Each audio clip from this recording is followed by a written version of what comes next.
ಎಲ್ಲರಿಗೂ ನಮಸ್ಕಾರ ಸ್ನೇಹಿತರೆ. ಪರಂಪರೆ ಚಾನಲ್ಗೆ ನಿಮ್ಮೆಲ್ಲರಿಗೂ ಸ್ವಾಗತ ಸ್ನೇಹಿತರೆ. ಇಂದಿಗೂ ನಮ್ಮ ಸುತ್ತಮುತ್ತ ಅಥವಾ ನಮ್ಮ ಜೀವನದಲ್ಲಿ ಸಾಕಷ್ಟು ಸ್ನೇಹಿತರು ಇರಬಹುದು. ಸ್ನೇಹವೆನ್ನುವ ಪರಿಕಲ್ಪನೆ ನಿನ್ನೆ ಮೊನ್ನೆಯದಲ್ಲ. ಹಿಂದೂ ಧರ್ಮ ಗ್ರಂಥಗಳು ಕೂಡ ಈ ಸ್ನೇಹದ ಪರಿಕಲ್ಪನೆಯನ್ನು ವಿವರಿಸಿದೆ. ಹಿಂದೂ ಧರ್ಮ ಗ್ರಂಥಗಳಲ್ಲಿ ಯಾವೆಲ್ಲ ಜೋಡಿಯನ್ನು ಉತ್ತಮ ಸ್ನೇಹಿತರ ಜೋಡಿ ಎಂದೇ ಹೇಳಿದೆ. ಯಾರೆಲ್ಲ ಸ್ನೇಹವನ್ನು ಇಂದಿಗೂ ಉತ್ತಮ ಸ್ನೇಹಕ್ಕೆ ಉದಾಹರಣೆಯಾಗಿ ನೀಡಲಾಗುತ್ತದೆ. ಸ್ನೇಹಿತರೆ, ಈ ವಿಡಿಯೋ ನಿಮಗೆ ಅರ್ಥ ಆಗ್ಬೇಕಂದ್ರೆ ಕೊನೆವರೆಗೂ ನೋಡಿ. ಕೊನೆಯಲ್ಲಿ ಒಂದೇ ಒಂದು ಲೈಕ್ ಮಾಡಿ, ಹಾಗೆ ಸಬ್ಸ್ಕ್ರೈಬ್ ಮಾಡ್ಕೊಳ್ಳೋದನ್ನ ದಯವಿಟ್ಟು ಮರಿಬೇಡಿ. ಸ್ನೇಹಿತರೆ, ಹಿಂದೂ ಧರ್ಮ ಗ್ರಂಥಗಳಲ್ಲಿ ಸ್ನೇಹ, ಪ್ರೀತಿ, ಸಂಬಂಧ ಸೇರಿದಂತೆ ಒಡನಾಟದ ಕುರಿತು ಸಾಕಷ್ಟು ವಿಚಾರಗಳನ್ನು ಉಲ್ಲೇಖಿಸಲಾಗಿದೆ. ಧರ್ಮ ಗ್ರಂಥಗಳಲ್ಲಿ ಉಲ್ಲೇಖಿಸಲಾದ ಸ್ನೇಹ, ಒಡನಾಟವನ್ನು ಎಷ್ಟೇ ಯುಗಗಳು ಕಳೆದರೂ ಮರೆಯಲು ಸಾಧ್ಯವಿಲ್ಲ. ಯುಗ ಯುಗಗಳವರೆಗೆ ನಾವು ಈ ಸ್ನೇಹವನ್ನು ಉತ್ತಮ ಸ್ನೇಹ, ಪ್ರೀತಿಗೆ ಉದಾಹರಣೆಯಾಗಿ ತೆಗೆದುಕೊಳ್ಳಬಹುದು. ಈ ಗೌರವಾನ್ವಿತ ಸ್ನೇಹವು ತಲೆಮಾರುಗಳವರೆಗೆ ನಿಜವಾದ ಸ್ನೇಹ ಎಂದರೇನು ಎನ್ನುವ ಪಾಠವನ್ನು ಕಲಿಸುತ್ತದೆ. ಉತ್ತಮ ಸ್ನೇಹವನ್ನು ರೂಪಿಸಿಕೊಳ್ಳುವುದು ಹೇಗೆ ಎನ್ನುವ ಪಾಠವನ್ನು ಕಲಿಸುತ್ತದೆ.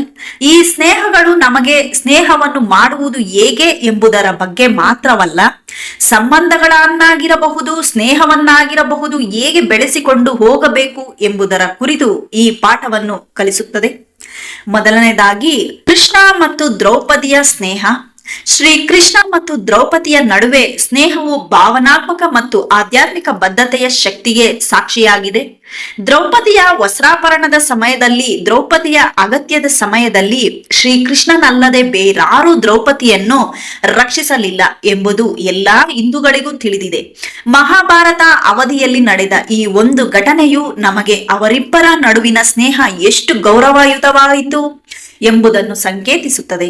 ಶ್ರೀಕೃಷ್ಣ ಮತ್ತು ದ್ರೌಪದಿಯ ಸ್ನೇಹವು ನಮಗೆ ನಿಜವಾದ ಸ್ನೇಹವೆಂದರೆ ಸವಾಲಿನ ಸಂದರ್ಭಗಳಲ್ಲಿ ದೂರ ಸರಿಯುವುದಲ್ಲ, ಬದಲಾಗಿ ಜೊತೆಯಾಗಿಯೇ ಇರುವುದು ಎಂಬುದಾಗಿದೆ. ಒಮ್ಮೆ ದ್ರೌಪದಿಯು ತನ್ನ ಬೆರಳಿಗೆ ನೋವುಂಟಾದಾಗ ಶ್ರೀಕೃಷ್ಣನಿಗೆ ಬಟ್ಟೆಯ ತುಂಡನ್ನು ನೀಡಿ ಗಾಯಕ್ಕೆ ಸುತ್ತಿಕೊಳ್ಳಲು ಹೇಳುತ್ತಾಳೆ. ಇದಕ್ಕೆ ಪ್ರತಿಯಾಗಿ ಶ್ರೀಕೃಷ್ಣನು ಧೃತರಾಷ್ಟ್ರನ ತುಂಬಿದ ಸಭೆಯಲ್ಲಿ ಅವಳ ಗೌರವ ಮತ್ತು ಹೆಮ್ಮೆಯನ್ನು ಉಳಿಸಿದನು. ತಮ್ಮ ಸ್ನೇಹದ ಮೂಲಕ ಶ್ರೀಕೃಷ್ಣ ಮತ್ತು ದ್ರೌಪದಿ ನಮಗೆ ನಿಜವಾದ ಸ್ನೇಹಿತರು ಪರಸ್ಪರ ಬೆಂಬಲಿಸಲು ಮತ್ತು ರಕ್ಷಿಸಲು ಹೆಚ್ಚಿನ ಪ್ರಯತ್ನಗಳನ್ನು ಮಾಡಬೇಕು ಎಂಬುದನ್ನು ಸೂಚಿಸುತ್ತದೆ. ಎರಡನೆಯದಾಗಿ, ಕರ್ಣ ಮತ್ತು ದುರ್ಯೋಧನನ ಸ್ನೇಹ. ಕರ್ಣ ಮತ್ತು ದುರ್ಯೋಧನರ ಸ್ನೇಹವು ಸಂಕೀರ್ಣ ಮತ್ತು ಸೂಕ್ಷ್ಮವಾದದ್ದು. ದುರ್ಯೋಧನನ ಕಾರ್ಯಗಳು ಆಗಾಗ ಅನ್ಯಾಯವೆಂದು ತಿಳಿದರೂ ಕರ್ಣನು ತನ್ನ ಸ್ನೇಹಿತನಿಗೆ ನಿಷ್ಠಾವಂತನಾಗಿರುತ್ತಾನೆ. ಕರ್ತವ್ಯ ಮತ್ತು ಕೃತಜ್ಞತೆಯ ಭಾವನೆಯಿಂದ ಅವನೊಂದಿಗೆ ಉತ್ತಮ ಸ್ನೇಹವನ್ನು ಹೊಂದಿರುತ್ತಾನೆ. ಇವರಿಬ್ಬರ ನಡುವಿನ ಸ್ನೇಹವು ದೋಷಪೂರಿತವಾಗಿದ್ದರೂ ಅಥವಾ ನಮ್ಮ ಜೊತೆಗಿರುವ ಸ್ನೇಹಿತರು ಯಾವುದೇ ತಪ್ಪುಗಳನ್ನು ಮಾಡಿದರೂ ಸಹ ಅವರ ಪರವಾಗಿ ನಿಲ್ಲಬೇಕೆನ್ನುವ ಪಾಠವನ್ನು ಕಲಿಸುತ್ತದೆ. ಕರ್ಣ ಮತ್ತು ದುರ್ಯೋಧನನ ಸ್ನೇಹದ ಕಥೆಯು ನಿಜವಾದ ಸ್ನೇಹಕ್ಕೆ ಸಹಾನುಭೂತಿ, ತಿಳುವಳಿಕೆ ಮತ್ತು ಜೀವನದ ಸವಾಲುಗಳ ಮೂಲಕ ಪರಸ್ಪರ ಬೆಂಬಲಿಸುವ ಇಚ್ಛೆಯ ಅಗತ್ಯವಿರುತ್ತದೆ ಎಂಬುದನ್ನು ನೆನಪಿಸುತ್ತದೆ. ಮೂರನೇದಾಗಿ, ಕೃಷ್ಣ ಮತ್ತು ಅರ್ಜುನನ ಸ್ನೇಹ. ಭಗವಾನ್ ಶ್ರೀಕೃಷ್ಣ ಮತ್ತು ಅರ್ಜುನನ ನಡುವಿನ ಸ್ನೇಹವು ಮಾರ್ಗದರ್ಶನ ಮತ್ತು ವಿಶ್ವಾಸದ ಮೇಲೆ ನಿಂತಿರುವ ಸ್ನೇಹವಾಗಿದೆ. ಭಗವಾನ್ ಕೃಷ್ಣನ ಮಾರ್ಗದರ್ಶನ ಮತ್ತು ಬುದ್ಧಿವಂತಿಕೆಯು ಅರ್ಜುನನಿಗೆ ಜೀವನ ಮತ್ತು ಕರ್ತವ್ಯದ ಸಂಕೀರ್ಣತೆಗಳನ್ನು ಆಯ್ಕೆ ಮಾಡಿಕೊಳ್ಳಲು ಸಹಾಯ ಮಾಡಿತು. ಆದರೆ ಅರ್ಜುನನ ಭಕ್ತಿ ಮತ್ತು ಕೃಷ್ಣನಲ್ಲಿನ ನಂಬಿಕೆಯು ಅವನಿಗೆ ದೈವಿಕತೆಯನ್ನು ಸ್ಪರ್ಶಿಸಲು ಅವಕಾಶ ಮಾಡಿಕೊಟ್ಟಿತು. ಅವರ ಬಾಂಧವ್ಯವು ಆಧ್ಯಾತ್ಮಿಕ ಬೆಳವಣಿಗೆಗೆ ಮತ್ತು ಸ್ನೇಹದಲ್ಲಿ ಪರಸ್ಪರ ಗೌರವದ ಪ್ರಾಮುಖ್ಯತೆಯನ್ನು ಎತ್ತಿ ತೋರಿಸುತ್ತದೆ. ಅವರ ಸಂಭಾಷಣೆಗಳ ಮೂಲಕ, ವಿಶೇಷವಾಗಿ ಶ್ರೀಮದ್ ಭಗವದ್ಗೀತೆಯಲ್ಲಿ ಉಲ್ಲೇಖಿಸಿದಂತೆ, ಶ್ರೀಕೃಷ್ಣನು ಕರ್ತವ್ಯ, ನೈತಿಕತೆ ಮತ್ತು ವಾಸ್ತವದ ಸ್ವರೂಪದ ಬಗ್ಗೆ ಅಮೂಲ್ಯವಾದ ಪಾಠಗಳನ್ನು ಅರ್ಜುನನಿಗೆ ನೀಡಿದ್ದಾನೆ. ನಾಲ್ಕನೇದಾಗಿ, ರಾಮ ಮತ್ತು ಸುಗ್ರೀವನ ಸ್ನೇಹ. ರಾಮ ಮತ್ತು ಸುಗ್ರೀವನ ನಡುವಿನ ಸ್ನೇಹವು ನಂಬಿಕೆ, ಗೌರವ ಮತ್ತು ಪರಸ್ಪರ ಬೆಂಬಲದ ಮೌಲ್ಯವನ್ನು ಪ್ರಸ್ತುತಪಡಿಸುತ್ತದೆ. ಭಗವಾನ್ ರಾಮನು ಸುಗ್ರೀವನಿಗೆ ತನ್ನ ಸಹೋದರರ ವಾಲಿಯಿಂದ ತನ್ನ ರಾಜ್ಯವನ್ನು ಮರಳಿ ಪಡೆಯಲು ಸಹಾಯ ಮಾಡಿದನು ಮತ್ತು ಇದಕ್ಕೆ ಪ್ರತಿಯಾಗಿ ಸುಗ್ರೀವನು ರಾಮನ ಪತ್ನಿಯಾದ ದೇವಿ ಸೀತೆಯನ್ನು ರಕ್ಷಿಸುವ ಪ್ರಯತ್ನದಲ್ಲಿ ರಾಮನಿಗೆ ಸಹಾಯ ಮಾಡುವ ಮೂಲಕ ಇಬ್ಬರ ಸ್ನೇಹಕ್ಕೂ ಅರ್ಥವನ್ನು ಕಲ್ಪಿಸಿದನು. ಅವರ ಬಾಂಧವ್ಯವು ಸ್ನೇಹದಲ್ಲಿ ಪರಸ್ಪರ ಕೃತಜ್ಞತೆಯ ಪ್ರಾಮುಖ್ಯತೆಯನ್ನು ತೋರಿಸುತ್ತದೆ. ಅವಶ್ಯಕತೆಯ ಸಮಯದಲ್ಲಿ ಒಬ್ಬರಿಗೊಬ್ಬರು ಜೊತೆಯಾಗಿ ನಿಲ್ಲುವ ಮೂಲಕ ರಾಮ ಮತ್ತು ಸುಗ್ರೀವರು ತಮ್ಮ ಗುರಿಗಳನ್ನು ಸಾಧಿಸಲು ಮತ್ತು ಸವಾಲುಗಳನ್ನು ಜಯಿಸಲು ಸಾಧ್ಯವಾಯಿತು. ಐದನೇದಾಗಿ ಭಗವಾನ್ ರಾಮ ಮತ್ತು ಹನುಮಂತನ ಸ್ನೇಹ. ಭಗವಾನ್ ರಾಮ ಮತ್ತು ಹನುಮಂತನ ನಡುವಿನ ಸ್ನೇಹವು ಭಕ್ತಿ, ನಿಷ್ಠೆ ಮತ್ತು ನಿಸ್ವಾರ್ಥತೆಗೆ ಉಜ್ವಲ ಉದಾಹರಣೆಯಾಗಿದೆ. ರಾಮನ ಉದ್ದೇಶವನ್ನು ಈಡೇರಿಸಲು ಭಗವಾನ್ ಹನುಮಂತನ ಅಚಲವಾದ ಸಮರ್ಪಣೆ ನಿಜವಾದ ಸ್ನೇಹದ ಶಕ್ತಿಗೆ ಸಾಕ್ಷಿಯಾಗಿದೆ. ಭಗವಾನ್ ರಾಮನು ಹನುಮಂತನ ಪ್ರಯತ್ನಗಳನ್ನು ಮೆಚ್ಚಿದನು ಮತ್ತು ಅವನ ನಿಷ್ಠೆಗೆ ಪ್ರತಿಫಲವನ್ನು ನೀಡಿದನು. ಅವರ ಬಂಧವು ನಿಜವಾದ ಸ್ನೇಹಿತರು ಪರಸ್ಪರ ಬೆಂಬಲಿಸಲು ಮತ್ತು ರಕ್ಷಿಸಲು ಹೆಚ್ಚಿನ ಪ್ರಯತ್ನಗಳನ್ನು ಮಾಡುತ್ತಾರೆ ಮತ್ತು ಅವರ ಸಂಬಂಧವು ಪರಸ್ಪರ ಗೌರವ ಮತ್ತು ನಂಬಿಕೆಯ ಮೇಲೆ ನಿರ್ಮಿಸಲ್ಪಟ್ಟಿದೆ ಎಂದು ತೋರಿಸುತ್ತದೆ. ಈ ಅಪ್ರತಿಮ ಸ್ನೇಹವು ನಮ್ಮ ಸಂಬಂಧಗಳಲ್ಲಿ ಒಂದೇ ರೀತಿಯ ಗುಣಗಳನ್ನು ಬೆಳೆಸಿಕೊಳ್ಳಲು, ಸ್ನೇಹಿತರ ಜೊತೆಯಾಗಿಯೇ ನಿಲ್ಲಲು ಸ್ಫೂರ್ತಿ ನೀಡುವುದು. ಆರನೇದಾಗಿ ಸೀತಾದೇವಿ ಮತ್ತು ತ್ರಿಜಟವಾಯುವಿನ ಸ್ನೇಹ. ಸೀತಾದೇವಿ ಮತ್ತು ತ್ರಿಜಟ ನಡುವಿನ ಸ್ನೇಹವು ಕಷ್ಟದಲ್ಲಿ ದಯೆ ಮತ್ತು ಸಹಾನುಭೂತಿಗೆ ಸುಂದರವಾದ ಉದಾಹರಣೆಯಾಗಿದೆ.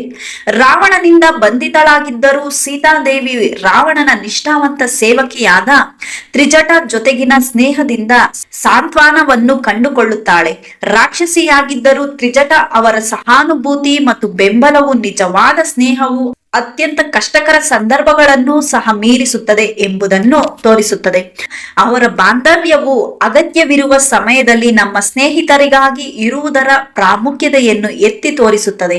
ಪ್ರತಿಕೂಲತೆಯ ಸಂದರ್ಭದಲ್ಲಿ ಸಹ ಸಹಾನುಭೂತಿ ಮತ್ತು ದಯೆಯನ್ನು ತೋರಿಸುತ್ತದೆ. ಕೊನೆಯದಾಗಿ ಕೃಷ್ಣ ಮತ್ತು ಸುದಮನ ಸ್ನೇಹ. ಕೃಷ್ಣ ಮತ್ತು ಸುದಮನ ನಡುವಿನ ಸ್ನೇಹವು ನಿಜವಾದ ಸ್ನೇಹದ ಪರಿವರ್ತಕ ಶಕ್ತಿಗೆ ಸಾಕ್ಷಿಯಾಗಿದೆ. ಕೃಷ್ಣ ಮತ್ತು ಸುದಮ ಇಬ್ಬರು ವಿಭಿನ್ನವಾದ ಸಾಮಾಜಿಕ ಗೌರವವನ್ನು, ಆರ್ಥಿಕ ಹಿನ್ನೆಲೆಯನ್ನು ಹೊಂದಿದ್ದರೂ ಅವರ ಬಾಂಧವ್ಯ ಎಲ್ಲವನ್ನು ಮೀರಿ ಅಚಲವಾಯಿತು. ಸುದಮನ ನಮ್ರತೆ ಮತ್ತು ಶ್ರೀಕೃಷ್ಣನ ಔದಾರ್ಯವು ಭೌತಿಕ ಆಸ್ತಿಯನ್ನು ಮೀರಿದ ಸ್ನೇಹದ ಸೌಂದರ್ಯವನ್ನು ಪ್ರದರ್ಶಿಸಿತು.